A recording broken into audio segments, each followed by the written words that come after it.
Bonsoir chers auditeurs et auditrices de Mouhalim Info, ravi de vous retrouver aujourd'hui ce lundi 23 octobre 2023 sur ce huitième numéro de votre émission Approche participative. Je suis autour de la table avec mon co-animateur M. Bekay Cham qui est un membre de la rédaction de Mouhalim Info. Comme vous le savez toujours, M. Ben Ibrahim Sonko est notre chroniqueur. Notre thématique d'aujourd'hui est centrée sur le décryptage des différents profils des candidats à la candidature à l'élection présidentielle du 25 février 2024 au Sénégal. Sans plus tarder, nous allons tout d'abord remercier notre très cher chroniqueur pour sa disponibilité et le laisser faire ses salutations avant de passer aux questions. Bonsoir Madame Fall, bonsoir Monsieur Cham, et merci encore une fois de plus de me convier à ce grand rendez-vous de l'émission Approche participative, au cours de laquelle nous allons tenter aujourd'hui de décrypter les différents profils des candidats à la candidature à l'élection présidentielle au Sénégal le 25 février 2024. Vous me permettrez tout d'abord de saluer vos auditeurs et auditrices et l'ensemble du personnel et correspondant de Mouhalim Info à travers le monde. À mes amis et connaissances du Sénégal, mais également de la diaspora, qui nous suivent sans doute, je leur souhaite une excellente écoute, tout en attendant avec impatience vos questions, Madame Fall. De ce fait, M. Sonko, nous allons laisser M. Bekay Cham qui va débuter les questions avec vous. M. Cham, je vous laisse la parole. Participative. Bonsoir à notre fidèle et dévoué chroniqueur M. Ibrahim Ben Sonko. Bonsoir également à mes co-animateurs de l'émission, Mme Ganchiri Fall et M. Momar Diop. Voilà donc, comme annoncé, nous allons aujourd'hui débattre d'un sujet brûlant de l'actualité sénégalaise, à savoir le décryptage des différents profils des candidats déjà affichés pour les présidentielles du 25 février 2024 au Sénégal.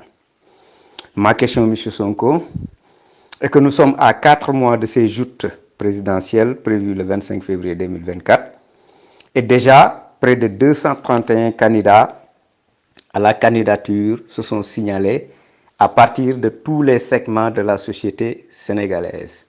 Partis politiques classiques, individualités de la société civile, syndicalistes, capitaines d'industrie, anonymes, etc. Monsieur Sonko, en tant qu'observateur de la scène politique, comment voyez-vous cette élection avec cette floraison de prétendants au fauteuil présidentiel? Rebonsoir, Monsieur Cham, et merci pour votre question, qui trouve, à mon avis, sa réponse dans l'histoire des élections présidentielles au Sénégal depuis notre accession à l'indépendance. Alors, il faut retenir que du temps du parti unique, donc le temps de l'UPS, l'Union progressiste socialiste, des élections se sont organisées, des élections présidentielles, donc de 1963, ensuite l'élection de 1968 et celle de 1973. Et en son temps, on n'avait enregistré qu'un seul candidat, en l'occurrence Léopold Sédar Senghor, puisqu'on était dans un contexte de parti unique. Alors, en 1978 déjà, cette élection présidentielle a enregistré deux candidats, à savoir toujours le candidat socialiste, Léopold Sédar Senghor, qui avait obtenu d'ailleurs 82% des suffrages. Et de l'autre côté, on avait le candidat du Parti démocratique sénégalais, à la personne de Maître Abdoulaye Wade, déjà, qui avait obtenu 17,8% des suffrages des Sénégalais. Ensuite, nous sommes en 1983, à l'élection présidentielle de 1983. Cette fois-ci, nous passons à 5 candidats à la magistrature suprême. C'était donc après le départ du président Léopold Sédar Senghor. Donc, le Parti socialiste nous présente Abdou Diouf comme candidat. Le Parti démocratique sénégalais avec Maître Abdoulaye Wade toujours. Ensuite, Nous avons un troisième candidat à la personne de Mamadou Dia pour le compte du MDP. Et un autre candidat, n'est-ce pas, cette fois-ci du PPS, à la personne de Oumar Wan. Et un cinquième candidat, en l'occurrence Majmoud Diop, pour le compte du PAI. Nous sommes en 1988, à la présidentielle donc, qui est organisée à cette année.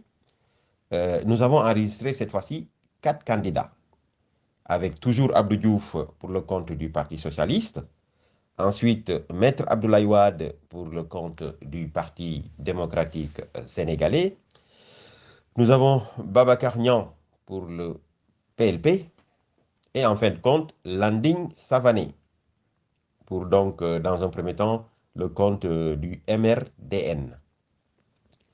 À l'élection de 1993, n'est-ce pas, nous avons bondi à 8 candidats pour le fauteuil présidentiel.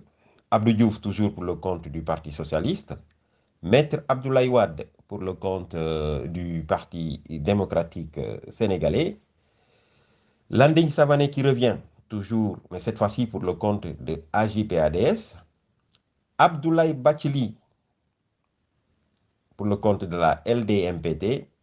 Le professeur Ibader Cham, paix à son âme, pour le compte de la CDP. Madior Diouf pour le compte de la RND. Mamadou Lo, un indépendant, je pense qu'il était dans le corps de la magistrature à un moment donné, si je ne me trompe pas. Et en fin de compte, Babacar Niang pour le compte du PLP. Donc c'était en 1993. En l'an 2000, nous avons enregistré notre première alternance au pouvoir avec, donc, si vous voulez bien, l'arrivée de Maître Abdoulaye Wade au pouvoir.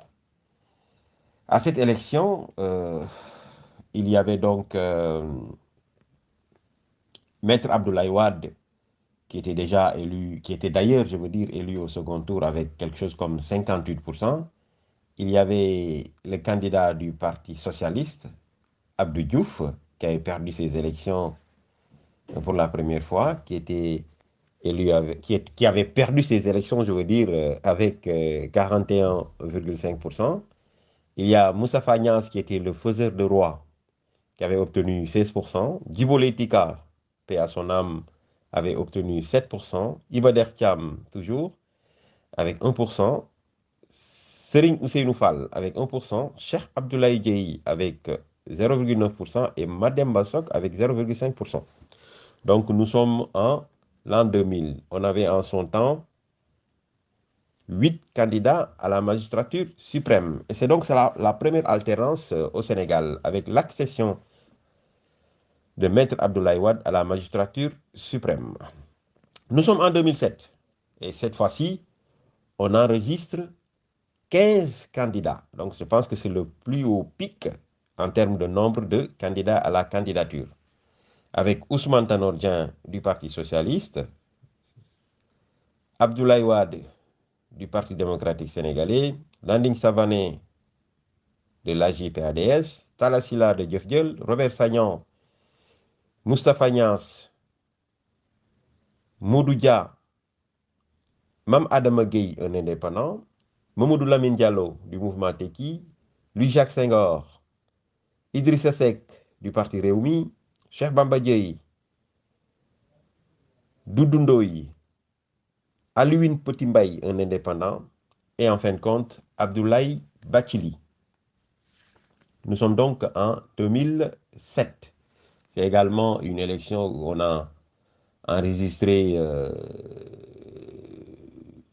15 candidats. Je pense que c'était le pic le plus important en termes de nombre de candidats. Ensuite, nous sommes en 2012. On a eu 13 candidats. Il y avait Oumar Hassimoudia, Djoumadien Diakhaté, la styliste, Ousmane Tanor Dieng du Parti socialiste, Cheikh Bamba Dièye qui revient, le professeur Ibrahima Fall, ensuite le docteur Cheikh Tidiane Gadio, Doudou Ndoye qui revient, Djibril Ngom, Moustapha Niasse de l'AFP, Idrissa Seck du parti Rewmi, le professeur Amsatou Sow Sidibé, le président Macky Sall et en fin de compte Abdoulaye Wade. Donc ça c'est comptant pour l'élection de 2012. Enfin, la toute dernière, la 11e du genre, c'était en 2019, avec cette fois-ci l'avènement de la loi sur le parrainage. Nous avons eu droit à 5 candidats seulement, parce qu'il y a eu le filtre, n'est-ce pas, du parrainage, qui a recalé plusieurs candidats à la candidature. Et donc les 5 candidats, c'était le président Macky Sall de l'Alliance pour la République, qui était parti à cette élection avec la coalition Benno Bokk Yakaar, donc qui a obtenu 58,26%, donc élu au premier tour. Il y avait à la course Idrissa Seck du parti Rewmi, qui avait obtenu 20,51% des suffrages des Sénégalais. Ensuite, le nouveau venu sur la chaîne politique sénégalais, n'est-ce pas, à cette élection présidentielle, l'inspecteur des impôts Ousmane Sonko, présenté par le PASTEF, qui avait obtenu 15,67%. Cheikh Issa Sall du PUR, 4,7%. Et en fin de compte, Madi Kenya, en indépendant, donc qui a obtenu 1,4% des suffrages des Sénégalais. Monsieur Thiam, donc pour 11 élections présidentielles organisées au Sénégal depuis 1963, 63 personnalités, n'est-ce pas, de tout ordre ont tenté d'occuper, n'est-ce pas, le fauteuil présidentiel avec, si vous le voulez bien, des profils aussi bien intéressants que quelquefois farfelus, avec des pics, n'est-ce pas, en termes de nombre de candidatures en 2007 et en 2012. Et là, je pense que les spécialistes en sciences politiques vont nous dire pourquoi spécialement ces deux élections ont connu des pics en termes de nombre de candidats à la candidature.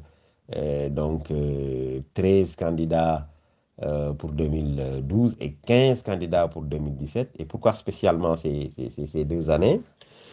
Nous allons avoir peut-être des précisions une fois qu'on a la chance de consulter un spécialiste en sciences politiques, on saura davantage.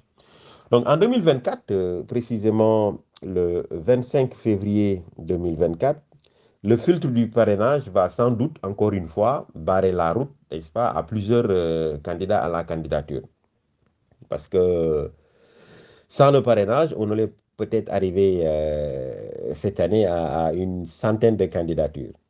Maintenant, pour répondre concrètement à votre question, M. Thiam, nous disons tout simplement que nous avons l'impression qu'avec 231 candidats à la candidature, comme c'est annoncé pour cette présidentielle prochaine, nous avons donc cette impression que la fonction présidentielle est quelque part désacralisée au Sénégal et que les grands chantiers qui attendent le prochain président de la République ne semblent pas ébranler, n'est-ce pas, ces prétendants au fauteuil présidentiel, M. Thiam.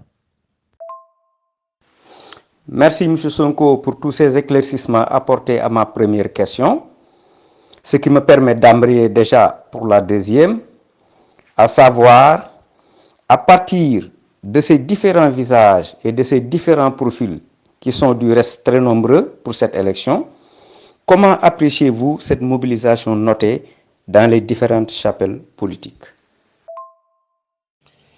Monsieur Thiam, alors, depuis le discours du président de la République, Macky Sall, qui renonçait, n'est-ce pas, à se représenter pour une troisième fois, conformément donc à la Constitution, mais également à son engagement personnel de respecter sa parole donnée, nous avons, si tu veux bien, constaté, sans le déplorer, un bouillonnement, n'est-ce pas, dans les différentes chapelles politiques, parce que, encore une fois, je le disais à un ami il n'y a pas longtemps, jamais dans l'histoire politique du Sénégal, une élection est organisée, n'est-ce pas, par un président sortant qui n'y participe pas, n'est-ce pas, c'est une première.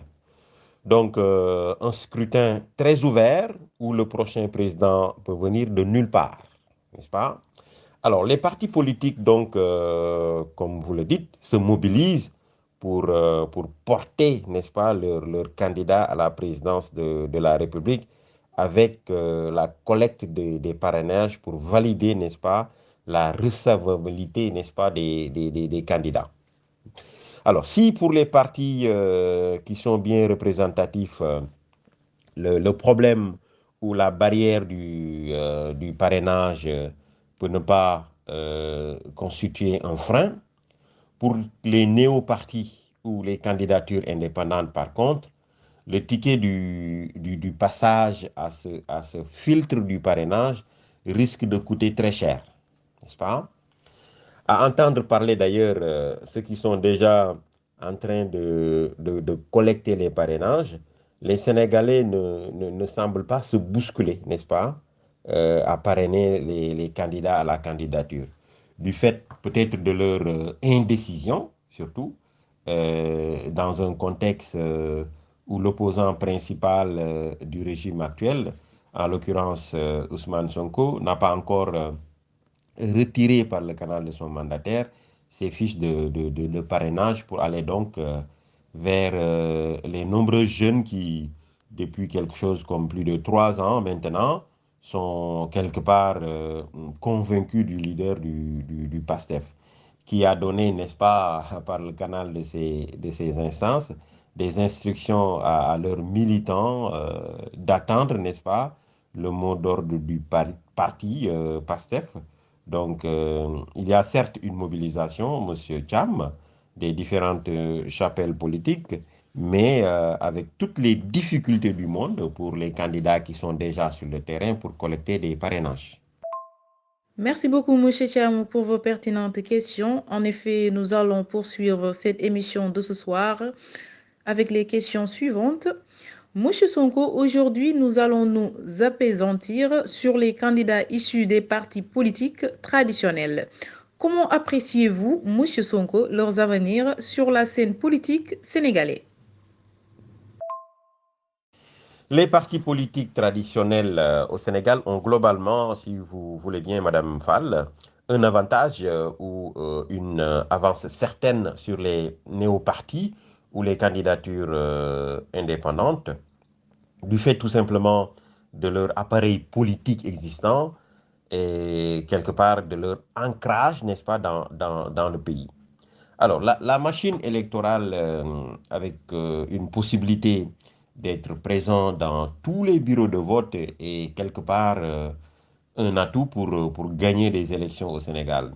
Même si, il faut le noter, le manque de renouvellement de leur instance, je vous parlais de ces partis politiques traditionnels, avec l'absence quelquefois d'organisation régulière de congrès, mais également le parachutage de personnel ou de personnalités peu connues dans les différents bureaux de politique, et surtout le manque de démocratie interne font quelque part que ces partis politiques traditionnels se meurent de plus en plus, laissant donc la place à de néo-partis qui, quelque part, en moins de 10 ans, ont réussi, n'est-ce pas, ce que des partis trentenaires n'ont pu réussir. Alors, à cela, on peut donc ajouter le manque de préparation d'un niveau, en fait, d'un numéro 2, je veux dire, pour la succession du leader des partis, ce qui constitue, n'est-ce pas, un véritable problème de survie de ces partis traditionnels qui ont tant bien que mal participé, n'est-ce pas, à la promotion de la démocratie au Sénégal, qui depuis 1963 organise des élections pluralistes, Madame Fall. Monsieur Sonko, nous aimerions savoir, selon vous, est-ce que les partis politiques traditionnels ont-ils fait un bon casting sur le choix de leurs candidats? Madame Fall, à l'exception du parti au pouvoir, les autres partis traditionnels, à l'instar du Parti socialiste, de l'Alliance des forces du progrès, donc l'AFP, de la LDE, LDMPT et j'en passe, ces partis donc ont choisi la continuité du compagnonnage avec l'Alliance pour la République dans le cadre de la coalition présidentielle, la coalition Benno Bokk Yakaar, qui, dans l'histoire politique du Sénégal, est la coalition qui a survécu, n'est-ce pas, le plus longtemps possible sur la scène politique sénégalaise. Malgré cela, le choix du candidat devant porter, n'est-ce pas, les couleurs de la coalition Benno Bokk Yakaar n'a pas manqué, si vous voulez bien, de poser un certain nombre de problèmes provoquant, n'est-ce pas, des défections et des échappées solitaires. Ce qui risque, à mon avis, d'éparpiller, n'est-ce pas, l'électorat de la coalition au pouvoir.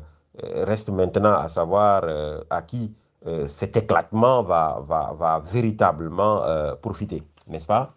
Pour les autres partis politiques traditionnels, leurs leaders ont quelque part, n'est-ce pas, du mal à s'imposer face à l'occupation tout azimut, n'est-ce pas, du terrain par les néo-partis, comme je le disais, incarnés par de jeunes leaders et qui sont très en phase quelque part avec la jeunesse parce que très audible et très présent sur les réseaux sociaux, Madame Fall.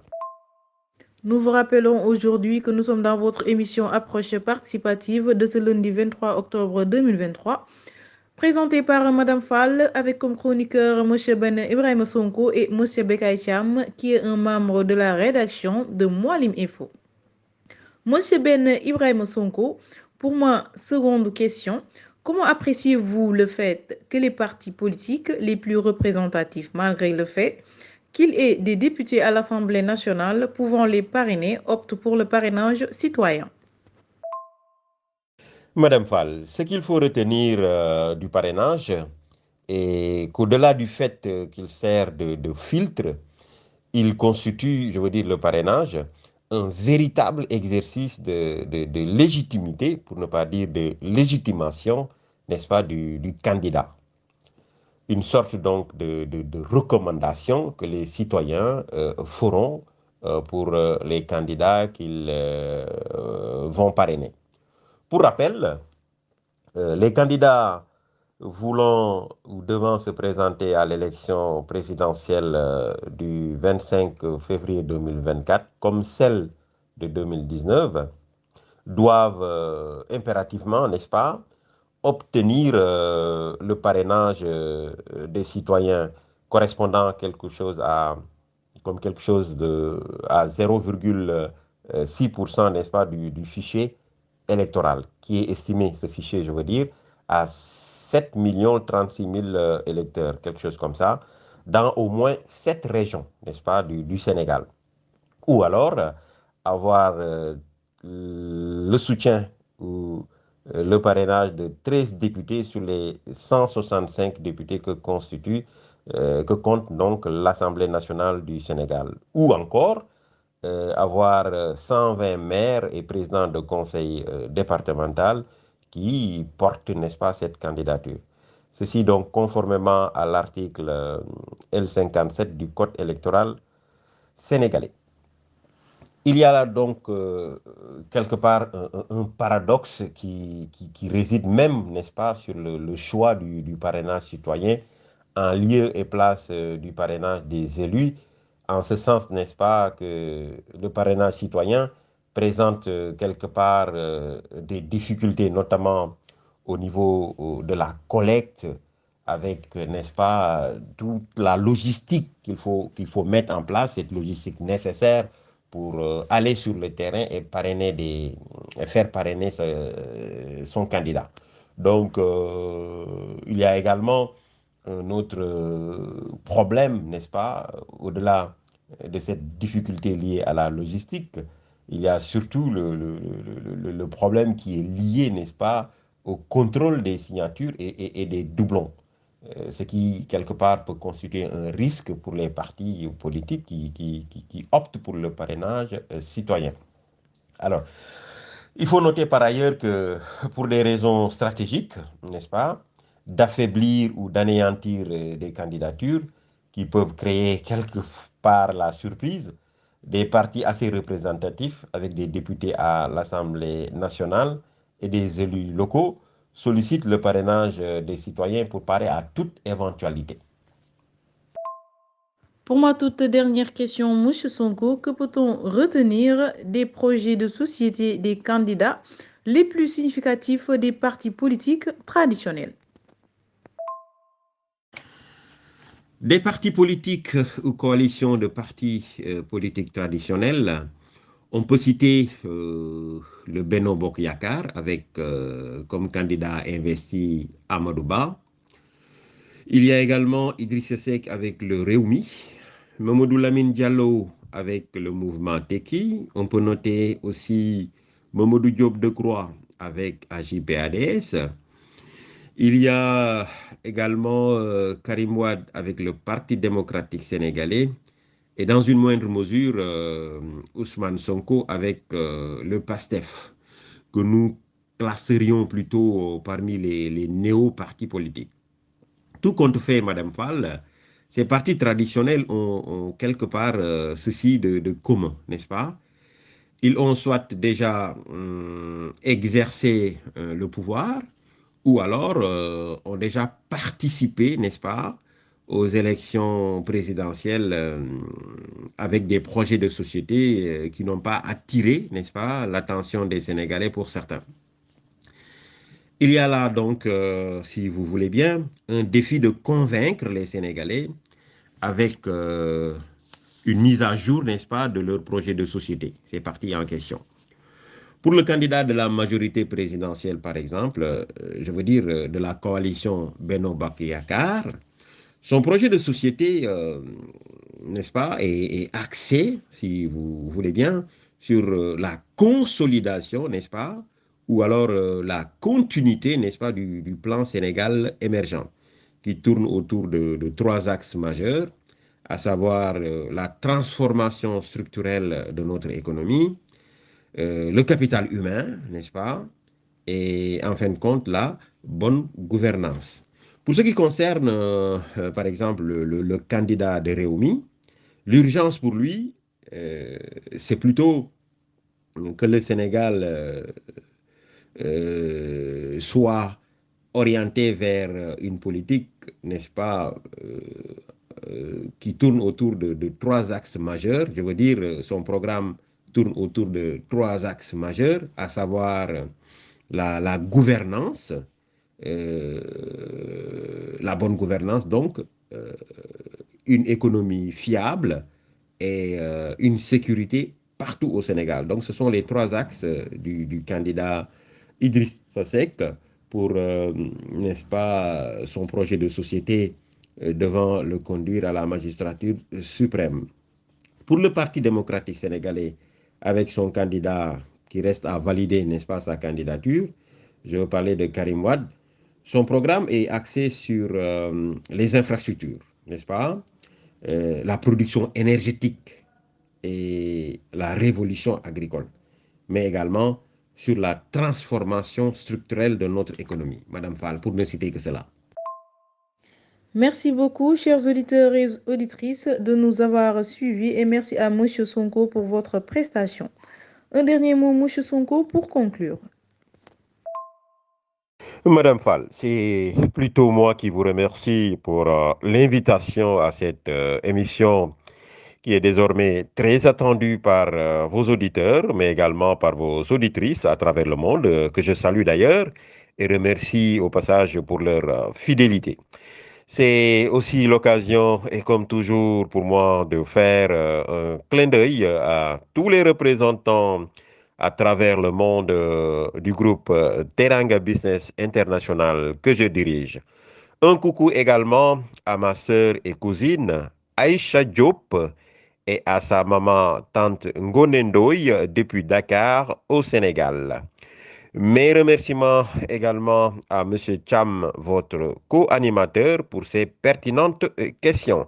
Je vous dis tout simplement bonsoir et à très bientôt.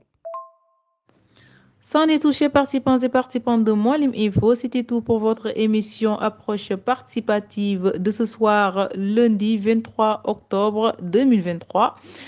Chers auditeurs, nous vous remercions de nous avoir écoutés sur toutes nos plateformes digitales et sites internet.